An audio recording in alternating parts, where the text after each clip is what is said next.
Hi friends, welcome back to my channel. నేను మీ సుహారిక భాగ్యాల. ఈరోజు ఏం చేద్దాం అనుకుంటున్నానంటే మొక్కజొన్న గారెలు.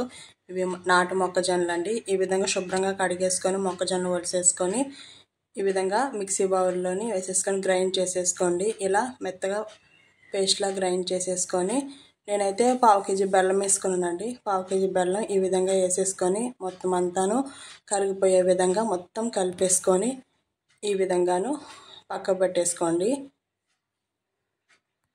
స్టవ్ వెలిగించుకొని ప్యాన్ పెట్టేసుకోండి. ప్యాన్ పెట్టేసుకొని ఆయిల్ బాగా హీట్ అయిన తర్వాత ఈ విధంగా మొక్కజొన్న గారెలు ఒక్కొక్కటిగాను నెమ్మదిగాను వేసేసుకోండి.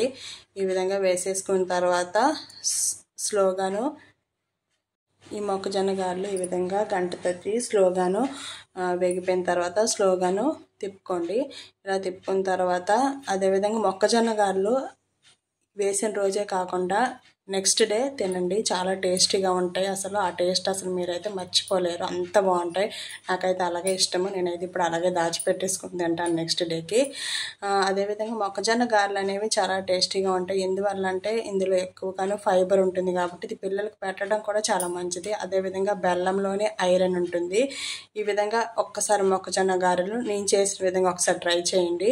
ట్రై చేస్తే ఖచ్చితంగాను ఈ విధంగా మీకు నచ్చుతుంది. అలాగే పిల్లలు ఎక్కువ ఇష్టపడటానికి బాగుంటుంది. Please subscribe my channel.